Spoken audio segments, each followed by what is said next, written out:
Love this podcast? Support this show through the Acast supporter feature. It's up to you how much you give, and there's no regular commitment. Just click the link in the show description to support now. You're locked in. Look at what we have here, folks. To the only show that matters. The cream of the crop. Duke loves wrestling. And there is no one that does it better than your host. I have come here to chew bubblegum and kick ass. The Duke. And I'm all out of bubblegum.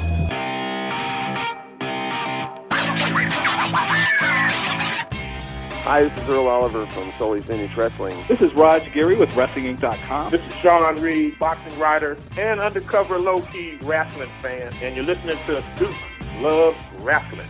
Woo!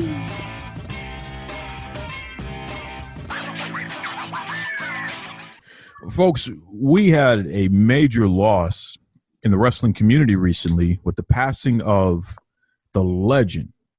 I mean, I'm talking about a guy who legitimately is responsible not only for being an ambassador of pro wrestling for fans all over the world, but also for wrestlers all over the world. Through his mediums, he was able to expose them to just vast audiences. I'm talking about the one, the only Joe Pedicino. And, you know, I have my own personal experience with Joe and a lot of the great things that he's put out there through the years. But I have a couple of friends of mine who have their own unique experience. And I said to myself, you know something? Let me get my guys on here to talk about Joe, especially because they're from closer to where Joe was really running wild down there. These guys are from the Georgia area there. You know, Joe, he had the whole South on lock, so to speak. So without further ado, welcome back to the Duke Loves Wrestling podcast, the pastor of wrestling, Kevin West, and also a guy who, in my opinion, has the best voice that I've ever heard. I mean, Barry White, I'm sorry, brother. I think my man has you beat. I'm talking about the one, the only Big Al. In fact, let's start off with you, Big Al. How you doing, brother? Oh, man, all is well in my world. How you doing, Duke? I'm doing great, man. A lot of folks tell me good voice, but I got to tell you, Big Al, you got me beat, brother. Hey, man, you know I'm just trying to be six out here in this world with this melodious voice of mine, but I'm really enjoying just sitting here talking to you about some good wrestling. Yes, sir. Yes, sir. And Pastor Kevin West, the pastor of wrestling, definitely appreciate you joining me this afternoon as well, bro. No problem, brother. Ready to talk about some good wrestling. That's right. That's right. So, Joe Pedicino, I mean, here's a guy, as we said, he just responsible for so much good that's happened in pro wrestling over the past 40 or some odd years here. Big Al, let me start with you because you have an interesting take on Joe and how he's affected your life personally and even your friendship, your relationship with Kevin. Talk to us about how Joe Pedicino has affected you and Kevin as two lifelong friends. Well, it was, I think Kevin and I met in like 92 or 93. I had always been a wrestling fan. My mother, you know, we're here in Atlanta, and NWA, which turned into WCW, is based here in Atlanta. So my mother used to take us I can remember going to Starcade back when it was at the Omni back in the day, looking at NWA because it was on Techwood Drive and used to come on the Superstation. So I used to look at, wrestling all the time. And one night I was just, flipping through the TV and saw wrestling on Channel 69, like basically came out of nowhere. It's called Superstars of Wrestling. Used to stay on from 8 to like 3 in the morning. Oh, so I was just crazy about it. I ended up going to high school at Frederick Douglass. I think it was in the 9th grade, right, Kevin? We met in the 9th or the 8th grade. 9th. 9th grade. Yep. So Kevin and I were in PE class, and we used to just be in there wrestling and just going crazy, acting the fool, and we used to just call out all these obscure wrestler names. And I was asking Kevin, like, how did he know? He was like, he used to look at Superstars of Wrestling. So that's really why our friendship, like, really budded in PE class from knowing all about wrestling, looking at the superstars of wrestling, man, we spent hours on the phone, hours hanging out at each other's house, just looking at wrestling through Joe Pedicino. Talk to us about Joe Pedicino's wrestling show that you used to watch growing up. I've been watching wrestling, Duke, and I said this on your show before, since I was about 3 years old. I was introduced to wrestling by my grandfather. So I say, I think I first found out about Joe maybe when I was about 8 or 9 years old. At the time, he used to come on a station, channel 36 at the time. And I think back then he was only doing maybe about 3 or 4 hours before he actually went to going to about 8 hours a night. But that's when I first found out about Joe. I remember my first introduction probably was about 85, 86, watching the Von Erichs on Superstars of Wrestling. And I got hooked, and I was like, man, this is good. And not only was he showing, different territories, but, he also did a little thing through the community where he would have some of the wrestlers come out and do meet and greets, whether it was at the World Congress Center, at the old Atlanta Braves Stadium, wherever. So, I got hooked, and I was hooked all the way from pretty much, I say, 85 all the way up to probably his last show. Big Al, you and Kevin, I know that you ran into each other a lot at school and what have you. Describe that moment when you both found out, you both realized that not only were you both wrestling fans, but that you both were watching Joe Pedicino's wrestling show every week or what have you. Talk to me about that period there. Oh, well, we already had like a budding friendship, basically from what we used to, what some people, back in the day called the dozens, we call it joning here in Atlanta. So we just, both fun-loving fellas. I was always, the bigger dude in class or the bigger dude in school. So, they were used to jump me in PE class, quote unquote, jump me. So just really, fun times. And like I say, to find out that he knew about what many people would think were obscure wrestlers like Brickhouse Brown, my favorite, Iceman King Parsons, Pistol Pez White, all these like black wrestlers who were like, really good wrestlers. But, most people didn't know about them really, or, they had such funny names. And then me and Kevin's personal favorite, Wildcat Wonder Cooley, like when I found out that he knew who the Wildcat was, I was like, hey, man, this guy's all right with me. That's something interesting there. And I'm glad you said that, Big Al, because you talked about black wrestlers, especially during that time period, the early 80s, going into the early 90s and what have you. It was not common to see black wrestlers be presented as somebody who'd be on top of the card or featured as really the top stars and what have you. Joe Pedicino, he made it a point to feature a lot of folks from all different ethnicities and what have you, especially black wrestlers. And so that's pretty cool that you call that out. In fact, it reminds me of my own personal story where, growing up here in Boston, we didn't necessarily get Joe's show. That was really concentrated more in the Atlanta and southern states, Midwest, and what have you. I can only count on one hand how many times I've actually seen his show. But I can tell you that by the time he and his lady, Bonnie Blackstone, by the time they took over GWF, Global Wrestling Federation, every day, ESPN, that was a time slot originally that was with World Class Championship Wrestling. So when that promotion kind of went away, that's when Global stepped up. And brother, I would rush home every day from grade school, get my homework done, just so I could watch Global Wrestling Federation. And there was one tag team in particular, and I know you fellas are very familiar with this, and we'll start with you, Kevin. The Ebony Experience. We later know them as Booker T and Stevie Ray, the Harlem Heat, but originally they were the Ebony Experience. Talk to us about the Ebony Experience, man, and what it was like to see those guys on national TV being featured in such a prominent role. My memory of the Ebony Experience, and mainly Booker T, I remember him coming out with the Army hat, the little Army baseball cap, and you know, they coming down the aisle. I think they was in the sportatorium, right? And I remember them walking down the aisle, and it was like the Von Erichs, man, a black version of the Von Erichs. All the girls hugging them, kissing them, you know. And I mean, just a wonderful experience, you know. And it felt good to see, you know, our people in that manner. But you know, great tag team. We see, you know, the success of Booker T later on, and even Stevie Ray. You know, but it was good to see how hot they were back then in Dallas. Big Al, talk to us about the Ebony experience. I mean, you touched upon some of these other guys here, Wildcat, Wendell Cooley, and Pistol Pez Watley.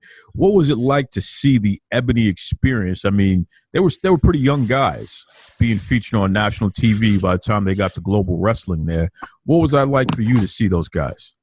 Oh, no, it was really cool, especially the fact that they got to, you know, like just really be themselves, have some swag, and you know, just to go out and present themselves to the audience. And it was funny just to hear them basically carry on what Pistol Pez, Watley, and Iceman King Parsons and those cats were doing, just to just really be themselves, to kind of immerse the wrestling audience into the black experience, and not necessarily be like to be minstrels, you know, to say it plainly. Like, they weren't minstrels, they were just themselves, and had kind of like a Shaft type quality. They were like strong black personalities.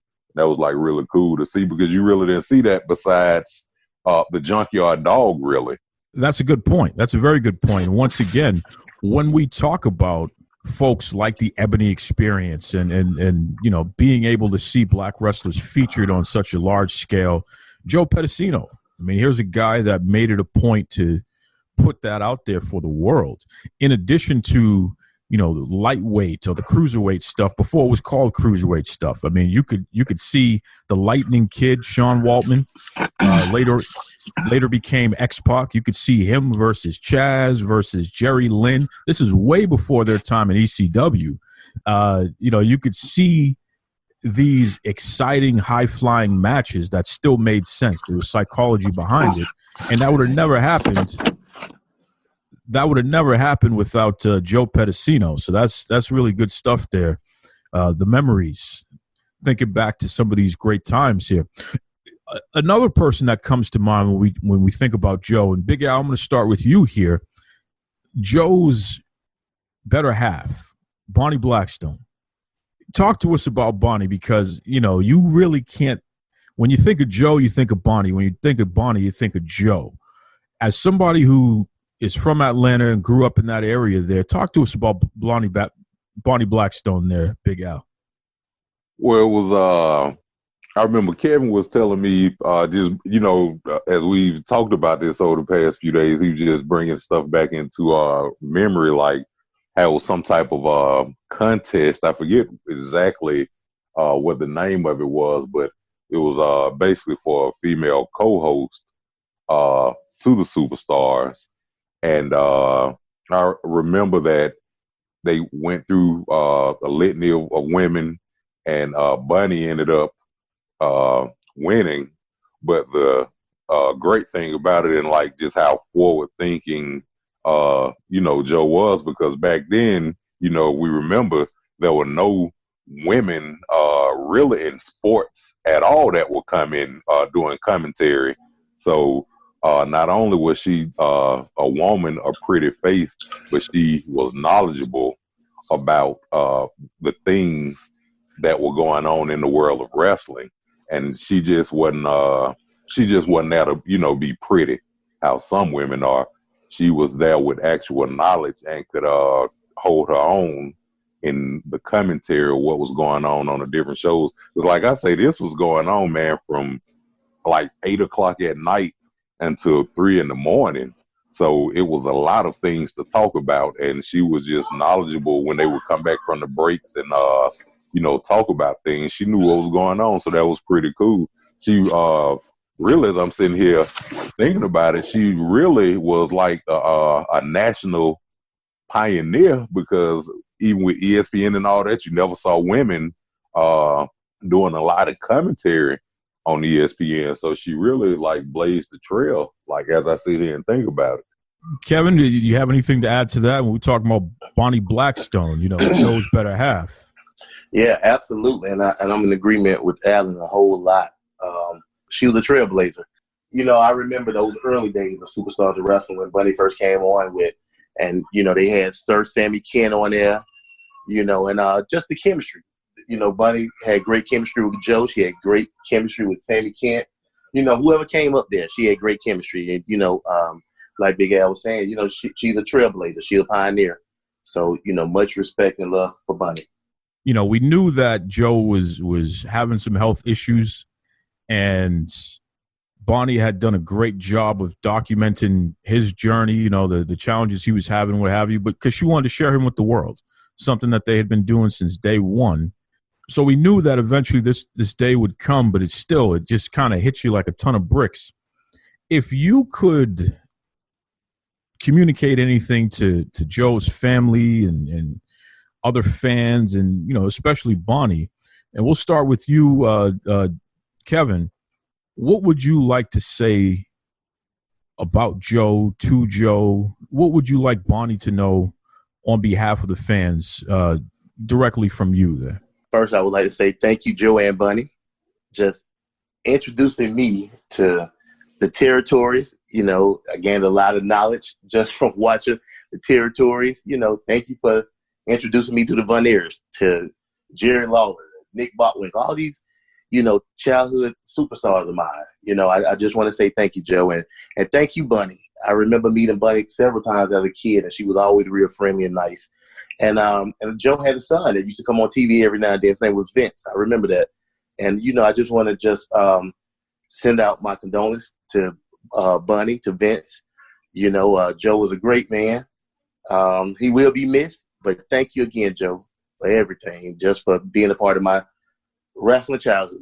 How about you, Big Al? What would you like to say to Joe and say to his family and loved ones, and especially to Bonnie there? Well, definitely I want to send out my condolences. I also want to say that, I want to thank the both of them for first helping me find and foster a friendship, and not just a friendship, it's a brotherhood that Kevin and I have. We've been friends for 25 plus years, really. That really fostered in our love from wrestling, looking at NWA on TBS from 6 to 8, and then turning to the Superstars from 8 to 3. It was many times that he and I fell asleep on the phone together looking at wrestling, but we'd be back at school Monday doing the moves on each other and making fake wrestling belts and calling out the wrestlers who we were from the Von Erichs. Kerry Von Erich was a personal favorite of mine. I think we wrestled a little too much. This one time a guy by the name of Timothy Sagos inadvertently hurt somebody doing a real DDT on concrete. So, man, we just had too much fun, and all that really, Joe Pedicino, Bunny Blackstone really helped foster our love for our wrestling. And I also want to say, not too many people are able to make money off of their passion. And Joe's passion was wrestling, and Joe's passion was fans of wrestling. So it's just an honor to have seen him and to have known him from afar. And he ended up finding his soulmate through his passion. So it's like he had a trifecta, and not many people get to do that in life. So it was a life well lived, and it was a life well appreciated. Folks, I got to tell you, it is always a pleasure to speak to the pastor of wrestling, Mr. Kevin West, and Big Al, okay? The exotic Big Al. He wants to be known as the Ebony Experience now. Just funny dude, great voice. And, we got to give it up. Got to get up to Joe. I mean, what a loss for the entire wrestling industry. Joe Pedicino. And, my heart really goes out to Bonnie. She's a strong woman, and to lose her life partner like that is it's a major loss for us all, but especially for her. So I was glad to have those two guys come on and share their experience as fans and as folks who connected behind the great product that Joe Pedicino had put out for so many great years. So Good stuff there. Listen, we're going to switch up speeds now because I have on the line literally one of the most well-known people in pro wrestling news today, controversial figure, somebody that I got a lot of time for because the guy doesn't care. He just tells you how it is. And, you know, some people love it. Some people hate it. But as Ric Flair would say, it's the best thing going today. So without further ado, welcome back to the Duke Loves Rasslin podcast. The man that has taken Pro Sports Extra, that website. Okay, this is one of the top sports websites in the world. I think it's top 100 for soccer news, which is just incredible.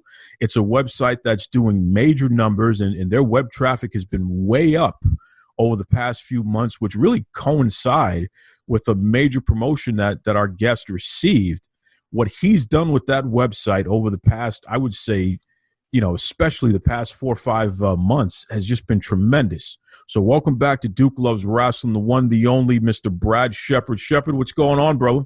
Well, thanks for having me, Duke. I do appreciate it. It's always good to chat it up with you. And I'm just trying to stay sane and stay safe and inside during this unusual time. For sure. And listen, I make no bones about it. You know, one thing about me, Shephard, I do my homework, and I've been paying a lot of attention to Pro Sports Extra and what's been going on with that website in terms of web traffic and just where the traffic is coming from and what have you. And I can say unequivocally, the proof is in the pudding.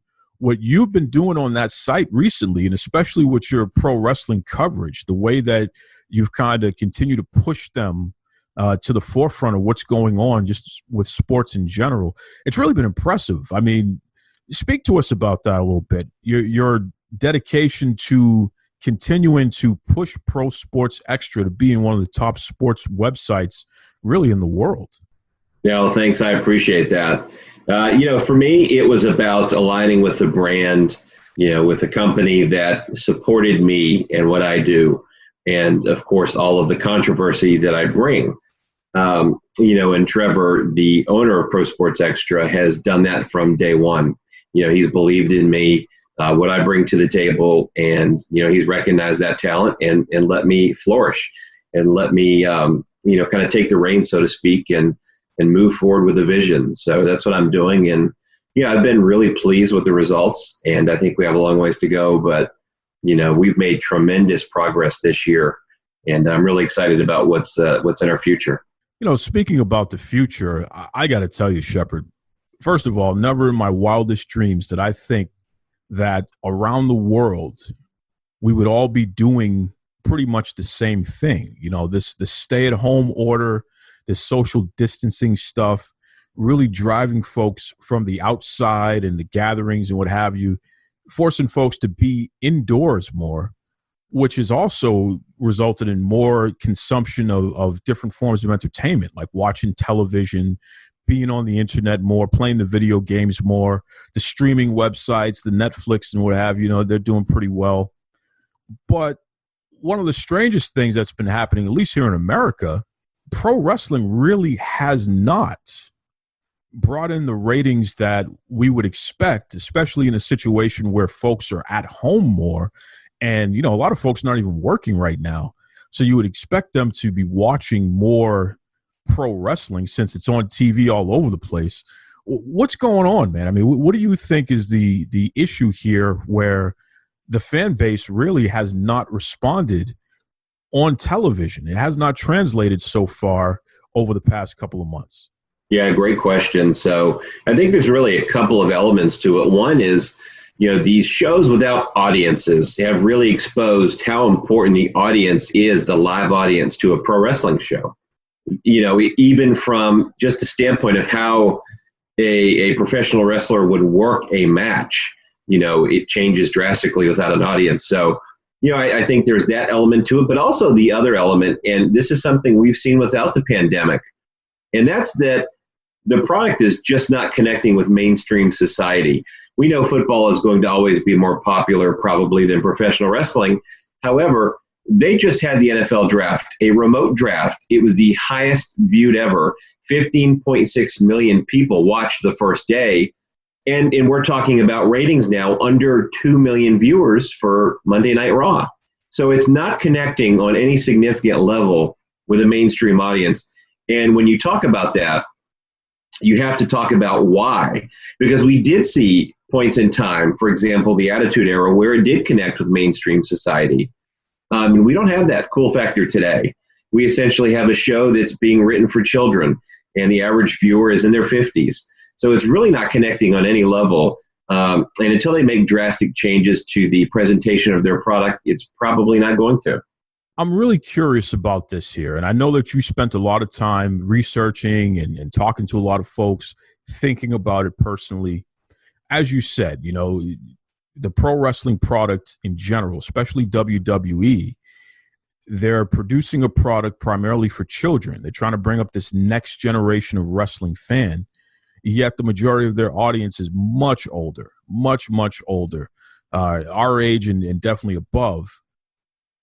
Yet they're making the most money that they've ever made in history, and of any wrestling company in history. How do you wrap your head around this concept? Because let's face it, man, the product has not been inspirational enough, as you say, to cross over to the mainstream. You know, you're not bringing in people who don't normally watch pro wrestling, right? Normally here. I mean, there's nothing for them to relate to, so to speak. Yet these contracts, these television contracts that the WWE is making all this buku bucks off of, they just keep getting bigger and bigger.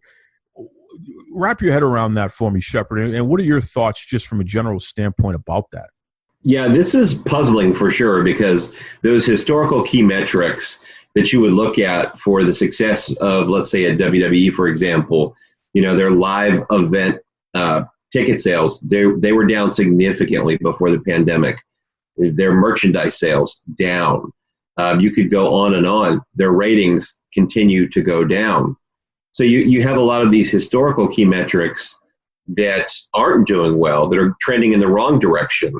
And at the same time, you have a big TV deal like Fox, and Fox saying, hey, we can put you on the Fox machine and we can promote you properly, and we think you'll do a lot better.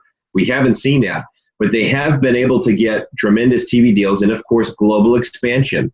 The deal with Saudi Arabia has been huge to their bottom line. So WWE has turned really into a TV company. They're not a live touring company. They're not a traveling circus. They are a TV show.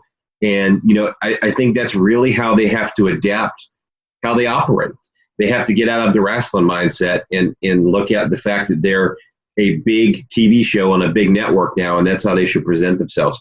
But it's very puzzling for sure, because a lot of those key metrics historically that you would gauge their success on, they're just seeming to become less relevant to, at least in the eyes of these networks that are signing them to large TV deals.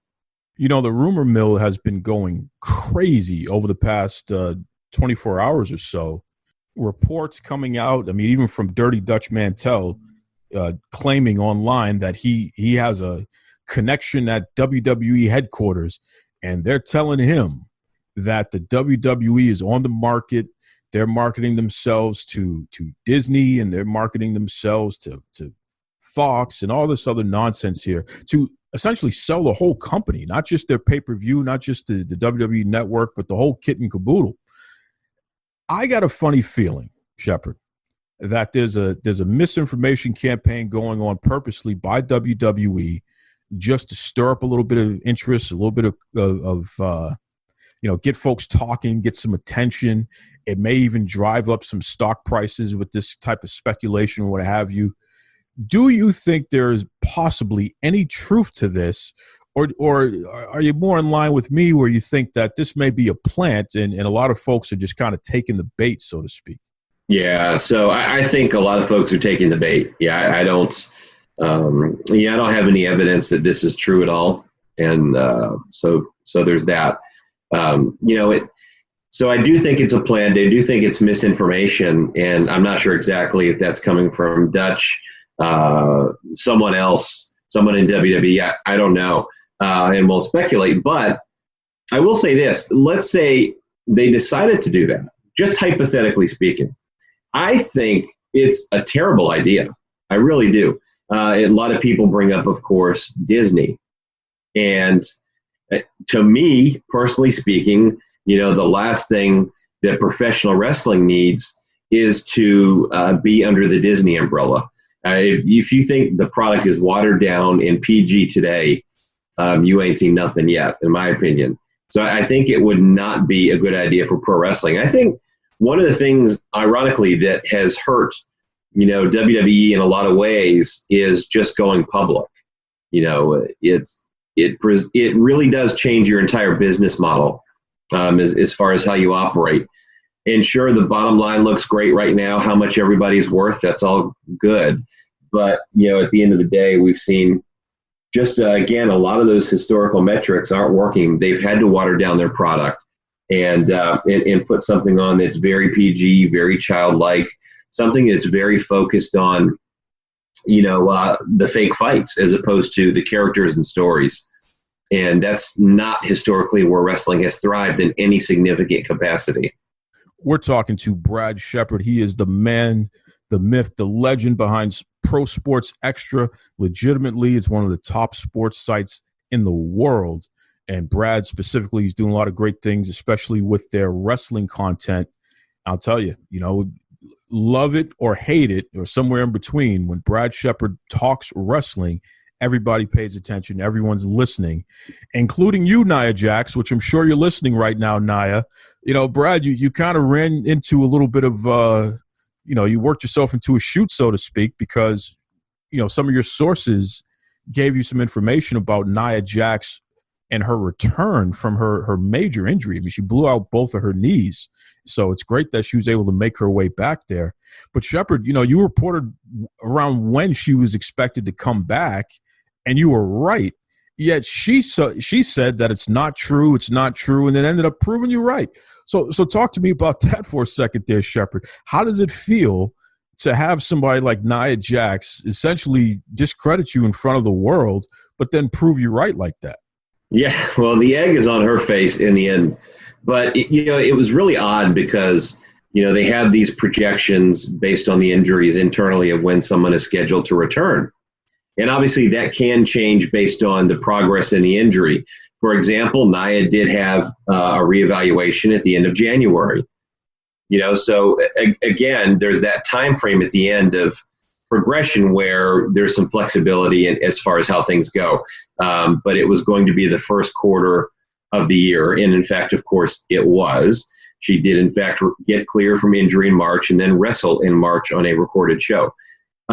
And she had to know this. Obviously, this is not a secret. I mean, this is something that people inside the company have access to. So it was just really baffling. And I get it's this carny mentality of, we can't tell anybody. We have to deny things that are the truth. But it was just so unnecessary because to me, knowing that I'm reporting something that's truthful, all she had to do was just not say anything. Instead, she actually went out of her way to lie, which was really just the strange part to me. And she has a major platform. She has over 600,000 followers and just, made repeated tweets about me. And then, I dealt with days with the Nia Jax stands. Yes, she actually has Nia Jax has stands, everybody. I mean, I didn't know that was a thing. It is. So it's just the whole thing was quite odd.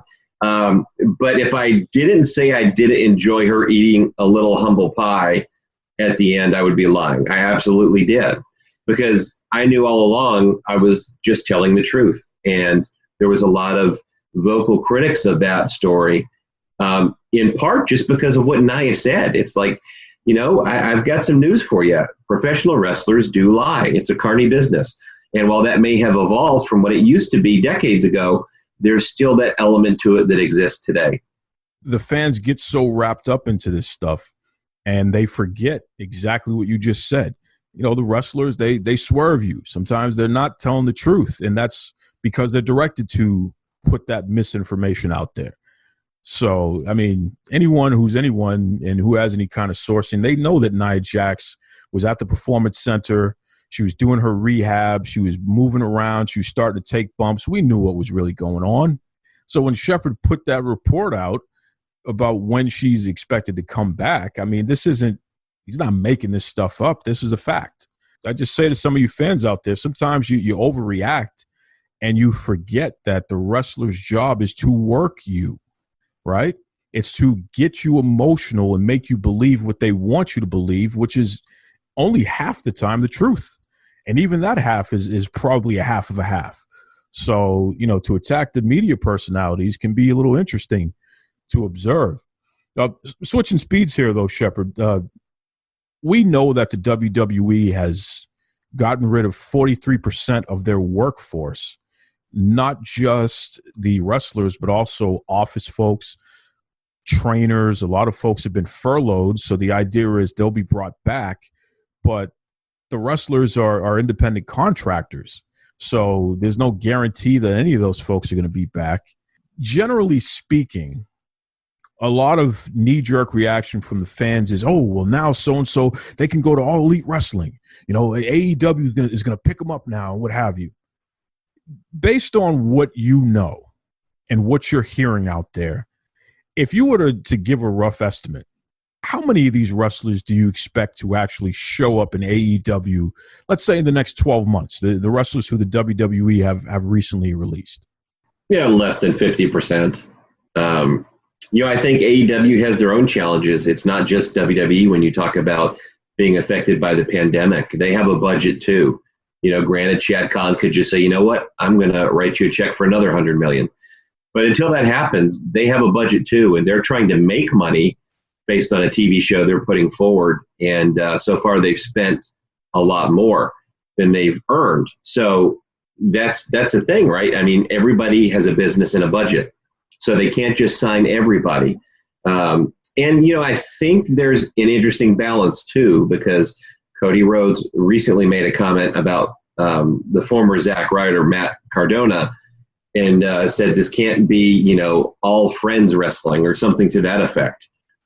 And they're really kind of getting into that territory, that WCW or TNA territory, where they're really signing a lot of their friends. They're going down that rabbit hole, and, they had better be careful because, if they're too aggressive with some of these releases, I think it's a big mistake.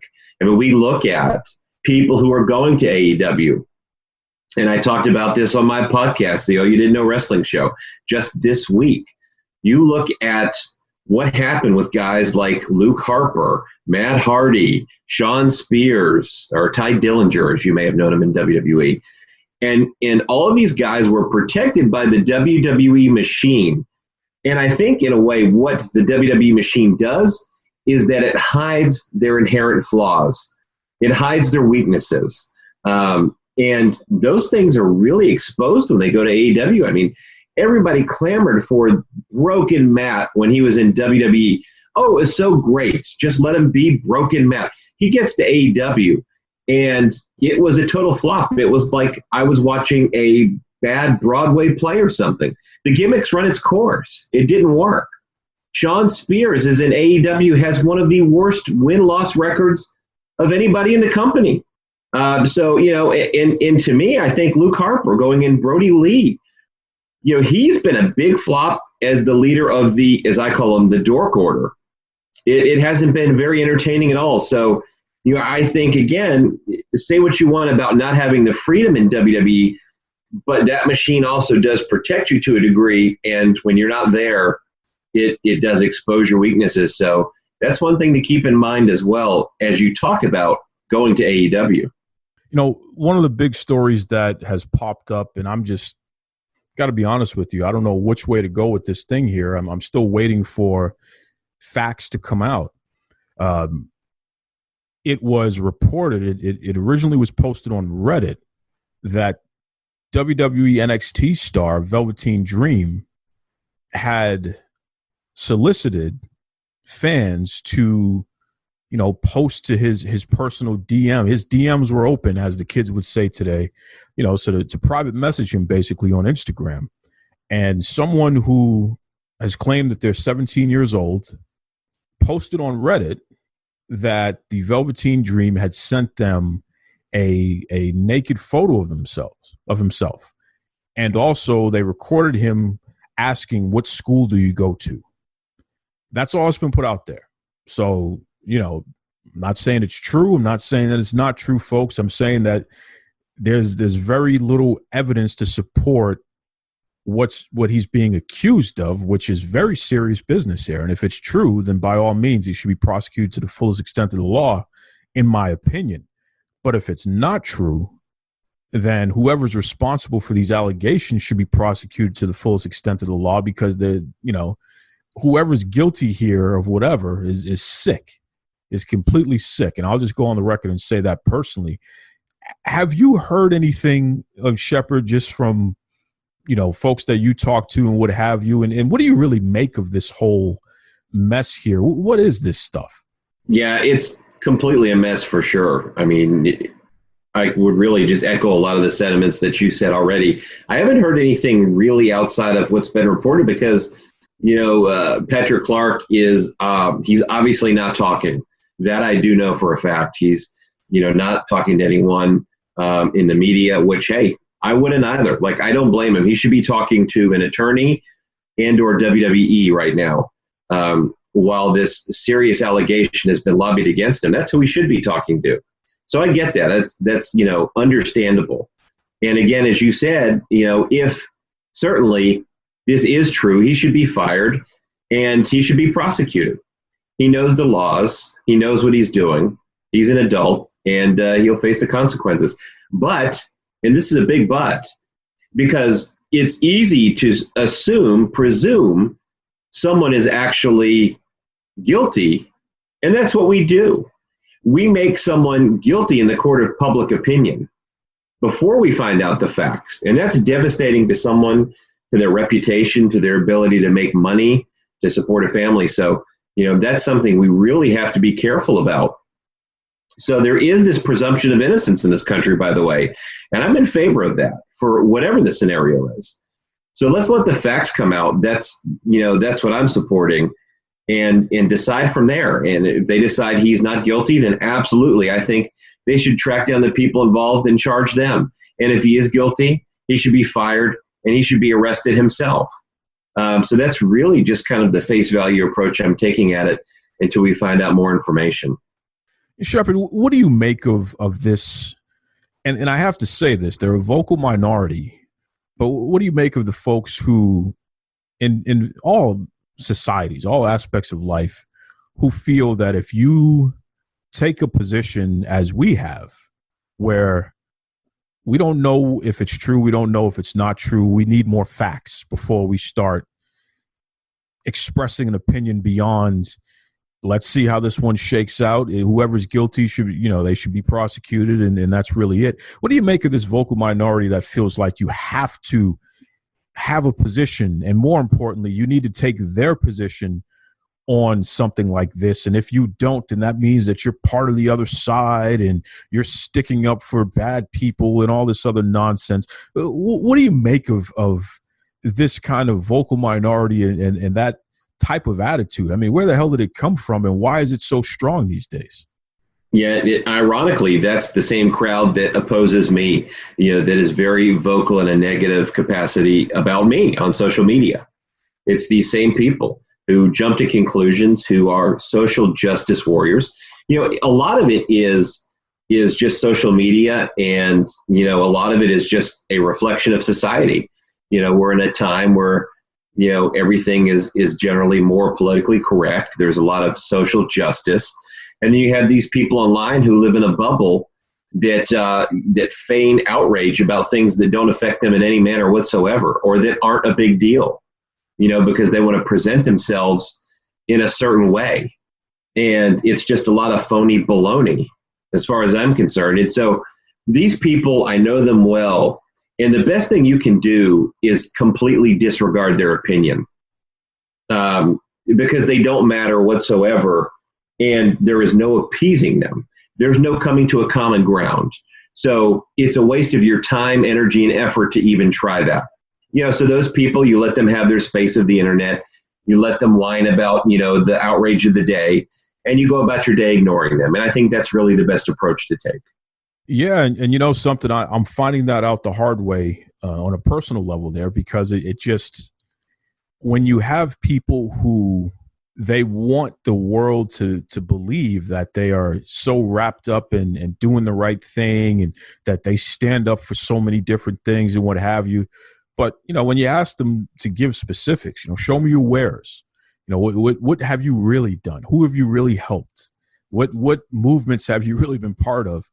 There aren't too many wares there, unfortunately, for them. And I don't want to make it seem like I'm picking on anybody, because I get it. That, we're all different, and some people, they have other issues or what have you that relate to what we're talking about here. But when you have somebody like yourself who's put your life on the line for this country, when you have somebody like myself who has spent years doing constituent services and helping literally as many people as I possibly could, it's just very strange when you have folks who may not have gone as far as you have gone or I have gone, who then give us a hard time because we say, hey, let's wait for the facts.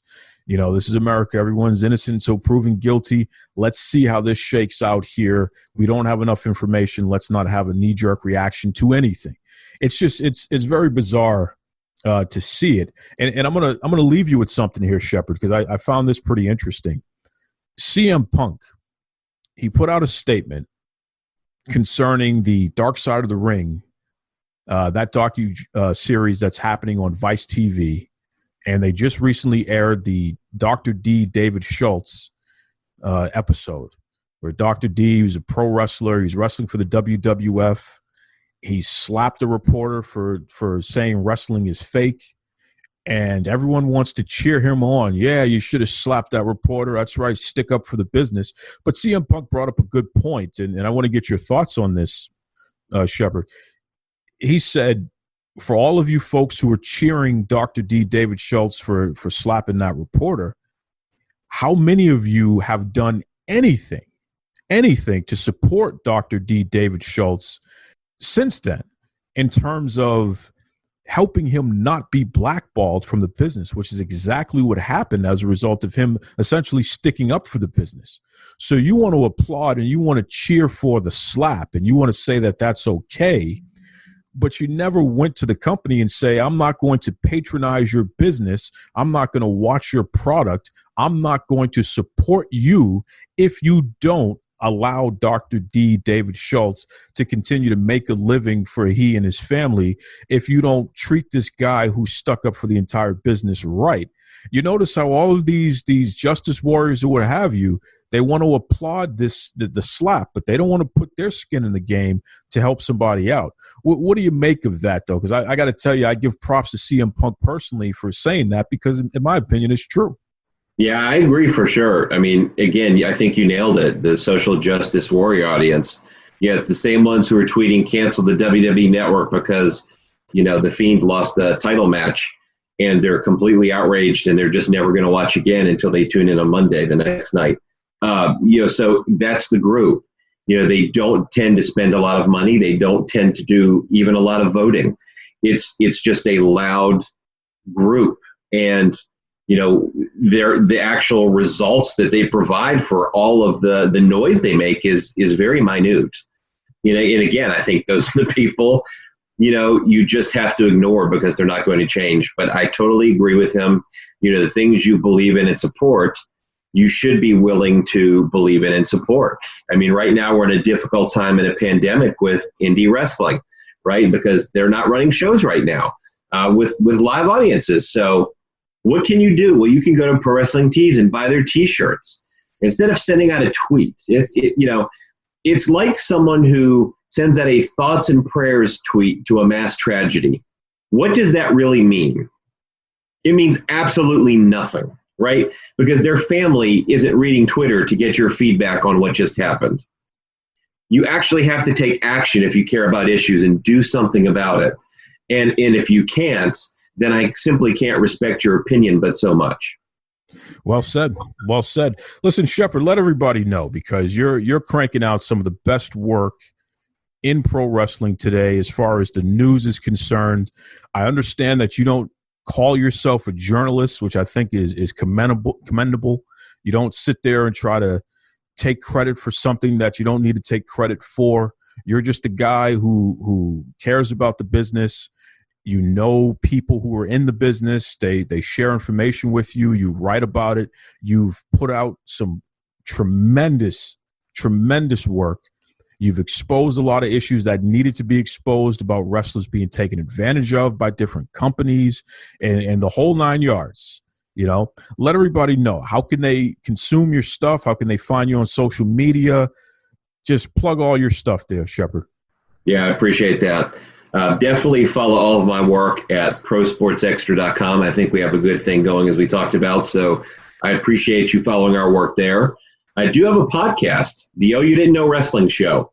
Every week it comes out on Thursdays at 2 a.m. You can get it on SoundCloud, iTunes, and probably a bunch of other places. But please do check that out. Download, rate, and subscribe 5 stars. Also, we have a Patreon for our podcast, patreon.com/OYDKWS. And if you like our podcast, you'll like our Patreon. It really is that simple. So appreciate you supporting all of my work. Always a pleasure talking to Brad Shephard, just a really, really good guy. You know, I always say that when you have folks out there who want to get the pitchforks going and they want to put the scarlet letter on other folks, you know, the same people who are quick to judge somebody, I kind of have to take a look at that somebody they're judging and take a look for myself and make my own conclusions and my own observations on what's going on. And when I did that with Brad Shephard, I walked away saying, you know, this guy's not so bad. And I'd rather hang out with him than hang out with some of these folks who are criticizing him. So once again, Brad Shephard, Pro Sports Extra, the Oh You Didn't Know podcast. You can find him on Twitter. Of course, I'm going to tag him in this post, folks. So if you go to the Duke Loves Rasslin Facebook or Twitter, you'll see Brad Shephard stuff all over the place. Always appreciate when this guy joins the show. And that does it this week. So I want to thank the pastor of wrestling, Kevin West, and I want to thank Big Al for joining us. Again, my respects to the man, Joe Pedicino. Bonnie Blackstone, my heart goes out to you, of course. And, you know, folks, I want to dedicate this episode of the show to indie wrestler and a guy who's been on the show before, Brad Sanders. You know, Brad currently is in an active battle. This is the biggest wrestling match of his career. He's battling COVID-19. And he's had to advocate for himself and force folks to test him. He knew something wasn't right. You know, his job kept telling him to come to work, but he knew something wasn't right. And come to find out it was true. He has the virus. So I've been checking in with Brad daily. And you know, Brad, I know you're listening right now, brother. This is a formal invite when I have you back on the show next week because I believe you're going to beat this thing. So absolutely, Brad Sanders, we appreciate you. We dedicate this episode to you, and hopefully we'll be talking to you next week. And hopefully you'll be listening next week. So until then, be kind to yourselves, be kind to others. We'll catch you on the other side, folks.